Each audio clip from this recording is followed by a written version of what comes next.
पलट गया Kerala model. Corona पर काबू रखने वाले केरल की बदली स्थिति। WHO ने की थी केरल मॉडल की तारीफ, लेकिन कोरोना केस में उछाल ऐसा कि महाराष्ट्र को भी पीछे छोड़ दिया। कहां चूक गया केरल?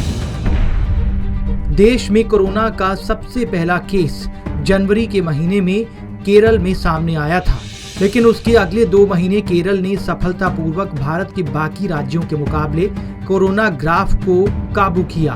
वो प्रदेश जो WHO की टेस्ट, ट्रेस और आइसोलेट प्रोटोकॉल पर खरा उतरा। मई महीने में महाराष्ट्र और दिल्ली में तेजी से केस बढ़ रहे थे, तो ऐसे भी दिन थे जब केरल में कोई नया केस नहीं था।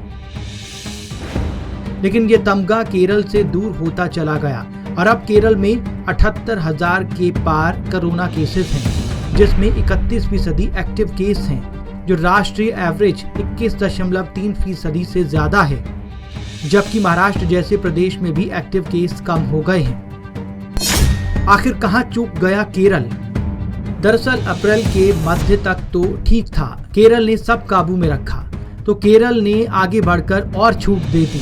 आगे जितनी छूट केंद्र सरकार ने दी, केरल ने उससे और आगे बढ़कर छूट देने की कोशिश की, जैसे कि पब्लिक ट्रांसपोर्ट चालू करना, मॉल और धार्मिक स्थान खोलना, शादियों की इजाजत देना इत्यादि, जिसका नतीजा कि केरल के कई हिस्से कोविड-19 क्लस्टर साबित हुए। इंटरस्टेट यातायात और विदेश से लौटने वाली फ्लाइट्स को भी यहाँ पर कोरोना केसेस के बढ़ने की वजह बताया जा रहा है। केरल के 1000 केस तक पहुंचने में 110 दिन लगे, लेकिन जुलाई मध्य में रोजाना 800 कोरोना केस आने लगे। एक अनुमान के मुताबिक लगभग 17% केरल के कामगार बाहर काम करते हैं। देश में लॉकडाउन के बाद ज्यादातर कामगार प्रदेश लौटे। दूसरे राज्यों से कामगारों का आना और गल्फ कंट्रीज से केरल लौटने वालों ने केरल की चुनौती बढ़ा दी, ऐसा सरकारी सूत्रों के हवाले से कहा गया। केरल में कैसे बढ़ी कोरोना की रफ्तार? क्या टेस्टिंग बढ़ाई गई? कोरोना केस में मौजूदा उछाल को ज्यादा टेस्टिंग से जोड़कर देखा जा सकता है।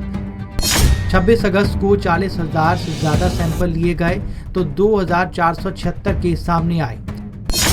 31 अगस्त को 18,027 सैंपल लिए गए, जिनमें से 1,530 नए कोरोना केस निकले।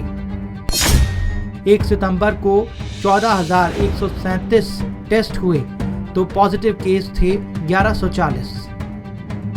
लेकिन जुलाई के पहले हफ्ते तक केरल में रोजाना 10,000 सैंपल लिए जाते थे, तो 200 से 300 पॉजिटिव केस सामने आते थे।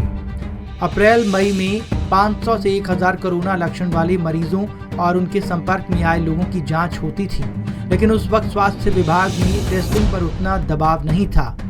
सिर्फ क्वारंटीन, ट्रेसिंग और लक्षण वाले केसेस की टेस्टिंग होती थी।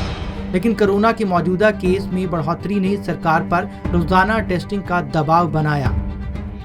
हालांकि केरल की स्थिति देश के कई राज्यों से बेहतर है, लेकिन चर्चा इस बात पर है कि जो राज्य एक मॉडल के तौर पर उभर कर सामने आया, वहां फिर कोरोना ग्राफ ऊपर कैसे आ गया। Bureau report, Punjab Kesari.